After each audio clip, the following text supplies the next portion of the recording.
Fifth question है 1.1 exercise का question number 1 का फिफ्थ क्वेश्चन है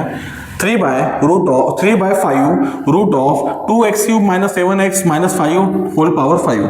ठीक है, चलो तो इसको क्या लेंगे भाई, let y is equal to लेंगे, y is equal to this is 3 by this is 5, this is root of, ठीक है, 2x cube minus 7 of x minus of 5। Okay, हो गया। अब भाई हम लेट y इज इक्वल ले लिया, फिर इसको बोलेंगे differentiate with respect to x, we get the dy by dx is equals to d by dx और पहले ढांचे में डालने का, पहले ढांचे में जैसे वैसे लिखने का 3 by this is of 5, ठीक है, this is 2x cube minus of 7 of x minus of 5। Okay, तो देखो बेटा अभी क्या करने का, हमेशा याद रखना कांस्टेंट 3/5 कांस्टेंट है, 3/5 क्या है, कांस्टेंट है, ये क्या है, वेरिएबल के साथ है, क्या है, फंक्शन के साथ है। तो कांस्टेंट वेरिएबल के जब मिलके साथ में रहता है फंक्शन, है ना, डेरिवेशन के ढांचे में रहता है, तो इनको 3/5 को बाहर कर देने का। तो कांस्टेंट को हमेशा बाहर करने का, कांस्टेंट अगर अकेला रहा तो डेरिवेशन 0, लेकिन वेरिएबल किसी फंक्शन के साथ रहा तो उसको बाहर कर देने का, d by dx ऑफ, तो इसका क्या आएगा, root of 2x cube minus 7 of x minus of 5 to the power 5। कोई दिक्कत नहीं, ध्यान देना। सॉल्व कर रहा है, इसको सिंप्लीफाई करेंगे और सिंप्लीफाई करेंगे, इसको ध्यान देना अच्छे से, तो ध्यान दो, दिस इज 3/5 कर दिया, 3/5। अब देखो यार, इसको मैं d by dx हो, इसको पहले सिंप्लीफाई करना चाहिए था, कोई बात नहीं। देखो ये रूट है मतलब पावर 1/2 है, पावर में क्या है 1/2, उसकी होल पावर में 5 है, होल पावर में क्या है 5। मैं ये पूरे फंक्शन को x मान लेता हूँ, रफ में बता दो आपको मैं, 1/रूट of x to the power 5 इस फॉर्मेट में है। ये जो फंक्शन है 1/रूट ऑफ ये 2x cube minus 7x minus 5, इसको मैंने 5x ले लिया, क्या ले लिया, x, होल पावर इसका 5 है, मतलब इसको मैं ऐसे लिख सकता हूँ 1/रूट है मतलब, तो x to the power 5 to the power 1/2 बोल सकता हूँ। तो 1/2 और 5 मल्टीप्लाई हो जाएंगे, तो ये हो जाएगा 1/x टू द पावर 5/2 हो जाएंगे। ये ऊपर जाएगा तो पावर हमेशा क्या होता है, माइनस हो जाता है, तो x to the power minus 5/2 हो जाएगा। ठीक है, तो इसको मैं सेम वैसा लिख सकता हूँ क्या सर, हाँ लिख सकते हैं सर। x क्या है, 2x cube minus 7 of x minus of 5 to the power of minus 5/2। समझ गए, तो इसको ऐसा लिख सकते हैं। अब सर इसको डेरिवेशन कैसे करेंगे, x to the power n का फॉर्मूला,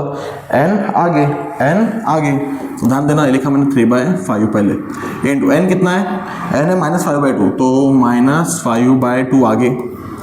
ठीक है, n आगे कर दिया। फिर x क्या फंक्शन है, 2x cube minus 7 of x minus of 5 to the power n minus 1, मतलब -5/2 माइनस 1, -5/2 माइनस 1, n माइनस 1 कर दिया। ठीक है, पावर का हो गया, कौन बचा ये, तो d by dx of angle, क्या है angle, 2x cube minus 7x minus 5। ठीक है, ओके। अब देखो बेटा इधर 5 कैंसिल, 3/2, तो माइनस मल्टीप्लाई होगा तो -3/2 लिख लिया। इधर देखो 2x cube minus 7x minus 5। Okay, अब देखो यहाँ पे देखो ऊपर वाला जो कैलकुलेशन है -5/2 माइनस 1 अपॉन में इसके कुछ नहीं है, 1 है, तो यहाँ पे करेंगे बेटा क्रॉस मल्टीप्लाई, 1 इंटू -5 -5 माइनस 2 1 ज़ा 2 अपॉन 2 1 ज़ा 2, इसको इससे मल्टीप्लाई करने का, इससे मल्टीप्लाई, और इन दोनों को आपस में मल्टीप्लाई करने का, तो -5 -2 -7/2 कितना आया, -7/2। यहाँ पे कितना आएगा, -7/2 आएगा, -7/2 आएगा। ओके भाई,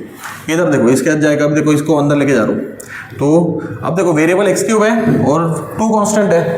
तो कांस्टेंट 2 वेरिएबल x क्यूब है, क्यूब के साथ है, तो 2 को बाहर कर देने का, डेरिवेशन के बाहर मतलब साइड में रखने का 2, और फिर इसको चिपका के d by dx of x का क्यूब। ठीक है, -7 को बाहर कर दो भाई, d by dx of x, फिर ये -5 अकेला है, कांस्टेंट अकेला, तो जब भी कोई कांस्टेंट अकेला हो तो उसका डेरिवेशन हो जाएगा 0। ओके भाई, दिस इज -3/2, ये आ जाएगा 2x क्यूब। अब देख भाई, ये देख पावर में -1 -7/2 है, -7/2, तो पावर में माइनस है मतलब वैल्यू नीचे आएगी, क्योंकि नीचे की वैल्यू ऊपर लेके गए तो वो प्लस का माइनस हो गया था, तो ये ऊपर की वैल्यू नीचे आएंगे तो ये माइनस वाला प्लस हो जाएगा, तो 2x³ -7 of x -5 to the power 7/2 to the power 7/2, ठीक है। ओके, नेक्स्ट स्टेप, ध्यान दो इधर, ये देखो इधर ये 2 लिखा, x³ है तो 3 आगे, x⁴ का फॉर्मूला, n आगे x n -1 मतलब 3 - 1 कितना 2, पावर का हो गया, पावर का डेरिवेशन हो गया, x⁴ का फॉर्मूला, n आगे x n -1, अब कौन बचा, x बचा, तो यहाँ पे लिखेंगे dx/dx, उसकी वैल्यू 1 ही चाहती है, dx की वैल्यू 1 ही चाहती है तो नहीं लिखने का, कोई बात नहीं, सोच समझ लेगा बोर्ड वाला, ठीक है, उसका टेंशन नहीं लेने का, माइनस ये 7 लिखा, ये dx/dx कितना था 1 आता, ओके भाई, माइनस इसकी वैल्यू होती 0, छोड़ दो, ओके भाई, इधर ध्यान दो इसको, अभी देखो यहाँ पे डेरिवेशन हो गया,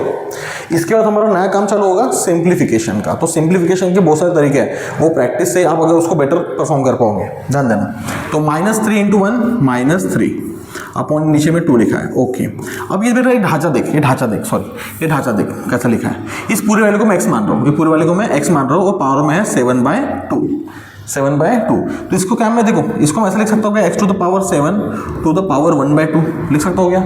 हाँ लिख सकते हैं भाई, क्योंकि डिवाइड में 2 है, 1/2 का मतलब ही होता है भाई root, square root, x to the power 7 लिख सकते हैं क्या, हाँ भाई लिख सकते हैं, x टू द पावर 7 मतलब ही क्या, 7 टाइम्स है ना, x into x into x into x into x into x into x, मतलब 7x हो गए, 3 3 दूनी 6 और 1 7। अब ये क्या पावर स्क्वायर रूट है, ये क्या है स्क्वायर रूट है, तो 2 की जोड़ी बन के एक बाहर आएगी, ये एक जोड़ी बन के एक बाहर, ये एक जोड़ी एक बन के बाहर, एक जोड़ी एक बन के बाहर, अकेला x बचा, तो x into x into x कितना हो गया बेटा, x³ into root of x, इसको ऐसा भी लिख सकते हैं, है ना, मतलब इसको हम ऐसा भी लिख सकते हैं, x³ इंटू रूट x, ठीक है, तो थोड़ा अच्छा लगता है, स्टैंडर्ड लगता है, तो x³ x कौन है भाई, x ये पूरा फंक्शन है, x कौन है पूरा फंक्शन, मतलब 2x³ -7x -5, इसके पावर में क्यूब लिखो और इसका स्क्वायर रूट डाल दो, स्क्वायर रूट ऑफ, ठीक है, 2x³ -7x -5, ठीक है, इंटू, अच्छा ये 2 3 × 6 x² -7 1 × 7, ठीक है, अब इसको इधर ले लेते हैं, दिस इज -3, ठीक है, 6x² -7, ठीक है, upon this is 2, sir bracket solve करेंगे ये हमें मत करना, क्योंकि क्या होता है आपको सिंप्लीफाई करना था, ठीक है, तो सिंप्लीफिकेशन मतलब जितना छोटा कर सको, 7x -5 root of 2x³ -7x -5, this is dy/dx, समझा, ठीक है। Next question,